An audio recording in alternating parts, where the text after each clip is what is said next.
And let me talk about my shirt. Yes. You see, I got to have this shirt on, right? It's a Warrior. Is that from 300? It kind of does look 300-esque, you know, but he's fighting off all of these arrows over here because sometimes you got to fight off the haters. Sometimes you got to fight off the doom and gloom. I mean, out there performance like we saw with our black and gold team, it just was not up to snuff. So we got to come out here and be Warriors. And our friends over at Into the AM, shout out to them. They provided me with this type of shirt because I had to be a Warrior this morning, man.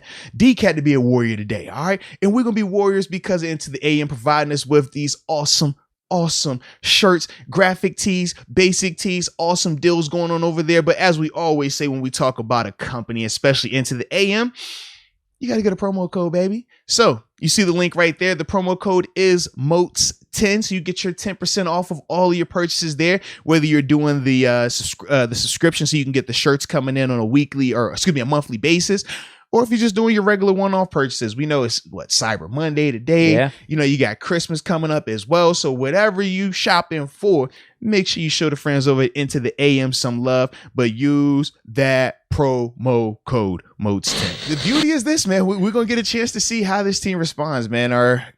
We packing it up and preparing for the draft, or are these guys going to fight and try to make it interesting down the stretch? We know it's not going to get any easier, but at the same time, they still control their destiny. That's the crazy part, man.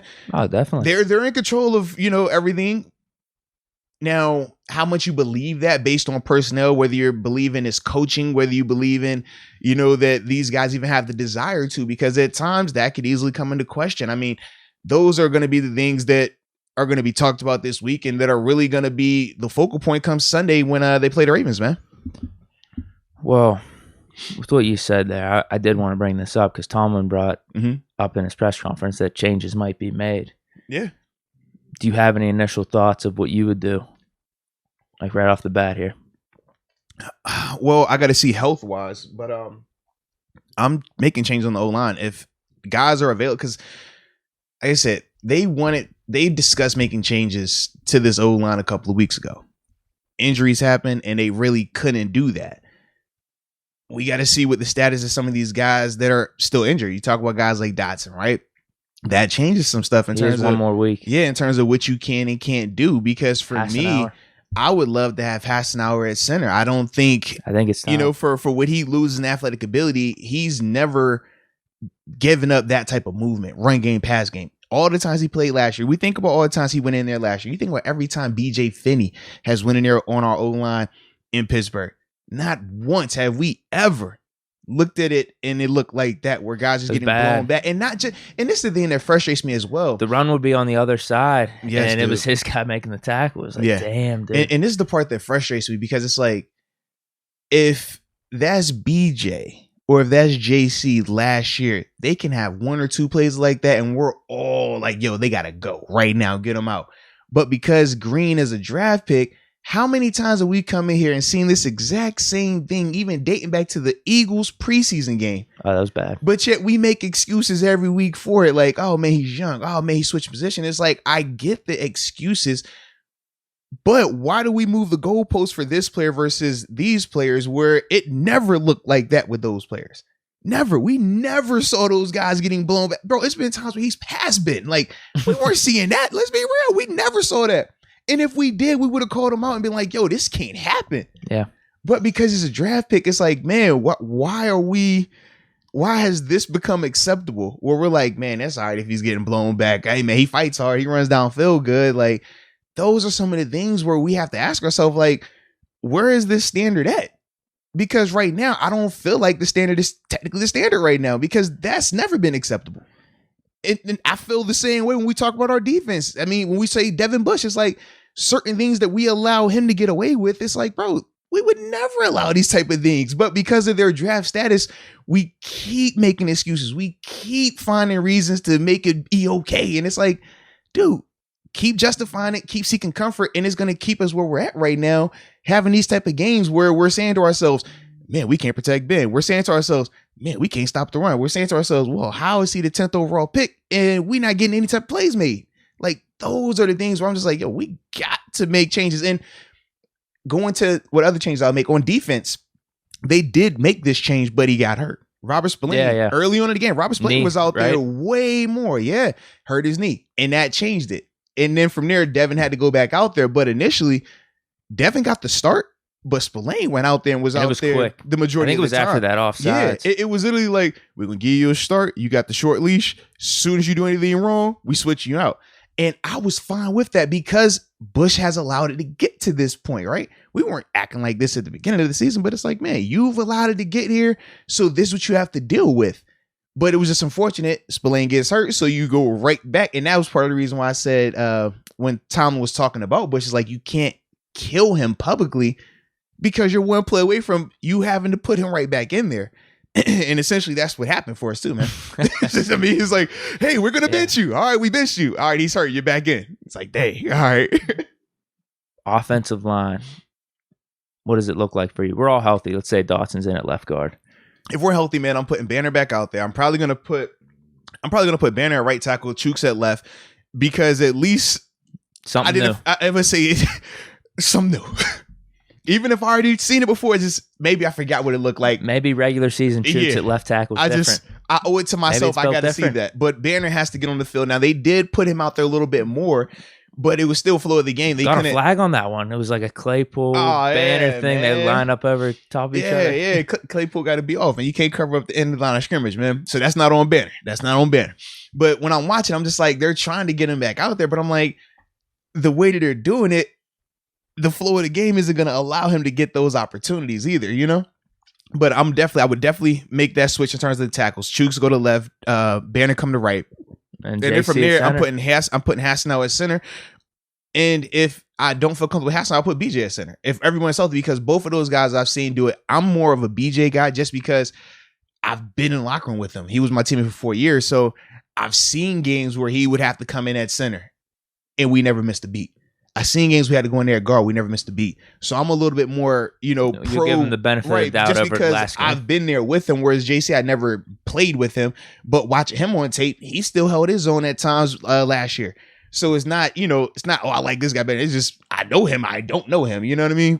But those would be the ones I would make definitely on the offensive line. The reason I'm not touching quarterback right now is because personally, I don't think Haskins or Mason is going to change what we have right now. And I still think that they're going to draft a guy.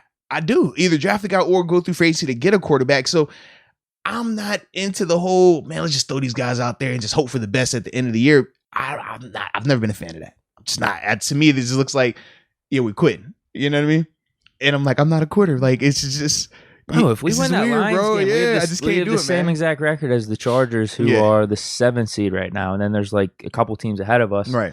That are 6-5. I think they give the nod, even though it's 500, to the 2 6-6 teams over us being 5-5-1 for whatever reason. I don't know why. I guess it's because if you just have more wins, they'll give you the nod, even though it's the same winning percentage. Same percentage. But yeah, I mean, we're literally like half a game back from all these teams. In the mix. We have some bad tiebreakers though. Raiders being ahead of us, also with the Chargers. Yeah. Bengals obviously have the tiebreaker over us right now. But the thing is, like I said, we still control. If like we're not in a situation where we have to, we need this team to lose so we can win. We need them to have and that to help us out. Like if we go out here and win, we still control our destiny. And that's the thing. It's like we've done enough to put us in a position to compete. And it's funny, man, I just keep going back to the beginning of the year when we were talking about our predictions. And it's like, man, this is like right on course for what we were talking about in terms of, man, they could be anywhere between 8 to 12 wins. Like just depending on a flip of the coin here, a bad break here can dictate and change that. And I'm looking at them like, that's what we've been this season. It's like some games when we get a break to go our way and we get up out of there. Other ones are just like, man, we limited here. We look bad. But we are right where we it's 5-5-1. Like we're literally right down the middle of this thing. Still no losing season by Coach T. Just wanted to throw that out there. Yeah, because we have Ravens who, in my opinion, it's hard to say. They're a good team. They're a good team. They are good in the most but they're beatable. Way, I mean, oh my God. Cleveland had every chance to beat them yesterday. Yeah. Every chance to beat them. It's so frustrating watching them right now. Whatever, their record's good. They're always going to be solid. They're going to be a playoff team this year, obviously, but there's no reason why we can't beat them at home. I would agree with that. When the Sunday rolls around. And then we got the Titans, they look flawed. They might miss the playoffs. Yeah, they're flawed right now. That first game back was kind of a fluke when they beat the Rams, but it was defense. They had 2 picks. You get the turnovers. Turnovers change it. Turnovers can take an average team and make them look really good. Turnovers can a good team, make them look great. Like that's the difference right now, man. That first game without Derrick Henry, man, they had them turnovers. It made the dynamic different. Now it's changing a little bit. Now you're not getting these short fields. You're not getting, extra possessions here. Now you're having to actually move the ball with Tannehill. And I mean, then they just released Adrian Peterson on top of that. Yeah, they didn't even keep him here long. He's available. It's crazy. I'm telling you though, I don't mind Balaj. I look, he was like, I like Balaj. Balaj looked all right. I'm telling you, I don't mind him. I'd rather give him the carries instead of Benny Snell. I don't know what we're doing with that whole thing. I would agree. I was watching. I'm like, can you just Balaj? If it's not, shout out to McFarland, the return man. I guess Cam Sutton's the utility guy. He's the punt returner, bro. He's the punt returner, and he's the holder. Just do it all. Just do it all, man. A couple other positions of thought for replacements. Yeah, because, cornerback. And this is the thing, though. When we're saying replace, we're talking about guys currently on the roster, not free agency, not draft. And that's the part where, because I saw people saying when we were talking about the quarterback, oh, man, Garoppolo's a free agent next year. I was like, well, none of those guys are on the roster this year. So we can't make those type of changes this year. And that's why I said what I said in terms of the quarterback. Like, I'm not switching that out this year because it doesn't make sense to me. But even corners. I think it's time for Witherspoon. At least we got the upside. You know how he's a hot, cold player? Yeah. They talked about him being like confident and stuff. Whenever he's confident, he's like one of the best corners in the league. Yeah. You know, he got that little pass deflection. Maybe we could ride a hot streak here for 2 or 3 games. Just ride that, man. Yeah. We'll just change the number of who that was and just put a 1 and be like, yo, you did that on Jamar Chase, bro. You nice. Told you he was the guy. Told you nobody could. Hey, I told you nobody could get open on you, man. You locked down. Yeah. Witherspoon Island. Or we're going to Akello Island. I'm ready to give Witherspoon a chance. I don't know if there's an island with him. We'd have to come up with a better nickname, but yeah, I'm ready to give him a shot. If we're gonna see that from Pierre, at least Witherspoon has some upside. Well, this is my other part, because we're talking about confidence, right, and how that boosts Witherspoon's confidence. I do feel if you pull Pierre after that game, though, his confidence could potentially be in question. And as we just saw with the Devin Bush situation, you're one play or one bad game away. Because let's be real, we haven't seen Akello have a lot of success here in Pittsburgh. And the success that he was getting torched like Pierre last game. And the success that we are hanging our hat on was clearly in the garbage time portion of the game. So my only concern is you pull Pierre as a dude, you were terrible. And he's still looking at D Bush saying, well, man, y'all ain't do that right away when he had a bad game. You put Akello out there and Akello plays, subpar or bad. And now you got to go back to Pierre. Where is he at mentally? Is he spiteful? Is he pissed? Is he motivated? It's just a wide range that you open yourself up to when you make those type of moves off of that. Because as a whole, Pierre hasn't been terrible. No. If Hayden's back, right? It's a mix of him, Norwood, maybe even Witherspoon. So maybe the damage is mitigated a little bit. I'm just not for me, I'm not a one game take a guy out the lineup type of guy, especially a guy who's been starting. Like if this was his first opportunity, totally different scenario. But he's been out there now for how many weeks? He's been holding his own. He hasn't necessarily. He's made plays. He's got us out of a stadium. Think about that. Like he's produced. I mean, if we're really going to compare who's been more productive between him and Devin Bush, right? The only reason I bring it up is because especially some of the tackling from Pierre. I'm like, if both of those guys have struggled or both of those guys had bad games, of the two, who's been way more of a bright spot this season to me is Pierre, and it's not even close. So that's the other reason why I'm just like, his leash can't be that short and this guy's leash be that long when he's not only giving us productivity in multiple games, but he's legit got us out of a stadium. The Broncos, he catches the pick, that gets us out that game. It was that simple, man. So that's the only reason why I'm like, it's not a long leash. It's not a long leash at all. But I at least want to give him some form of like, yo, I respect what you've done. That might have just been a bad matchup, which we said on paper could have been a bad matchup. I mean, the height difference, the athletic ability. Like T. Higgins is a good player. Yeah, so that's my thing. I'm just like, I'm not all the way there. And we're supposed to have some better matchups coming up in terms of receivers versus cornerbacks. Baltimore versus our guys with Hayden being back. Yeah. And then we have Tennessee. Is Julio out rest of the season? And then A.J. Brown's been in and out, too. Yeah, he has been missing some time. So I don't know if he's going to be ready for our game. Brent Fox. Well, wait, I got one more. One more. We did corner. Well, I guess linebacker. You're ready to make the move, but then it's like, who do we got now? Because Spillane's hurt now. Yeah. Because they, like I said, not just me, the team did this. I know people say, well, he had the ACL. That's why he's, I get all that, and that's all well and good. The team said they're tired of that excuse. Not me. The team did. That's why they made the switch. I'm with it. Because at the NFL level, it's only so long you can make excuses. Like, I get he had the ACL injury, but how many months ago was that? It's been over a year now. A year. That's all we said. Team said that. Not me. That's what the team said. So, yeah, if Spillane is healthy, that's the move I'm going with because the team did that, baby. I ain't do it. The team did. I have a sleeper pick. Going, Anthony buddy? Miller.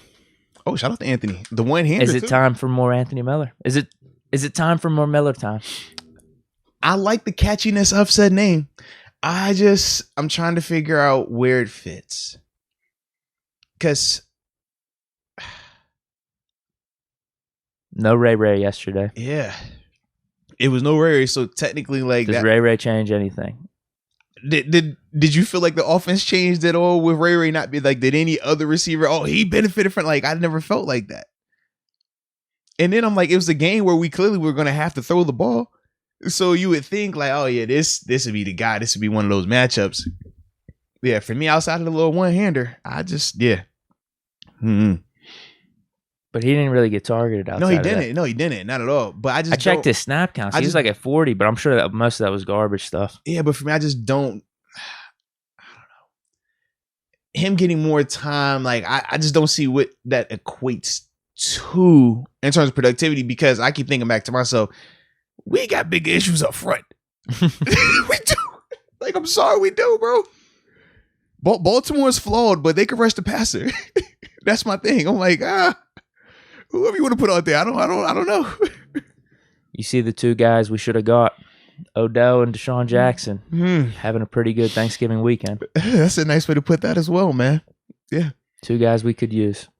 Yeah, man. Odell takes the top off the defense with his little touchdown catch. DJ. Deshaun Jackson, same thing, just flying around out there. Just look fast. Damn, dude.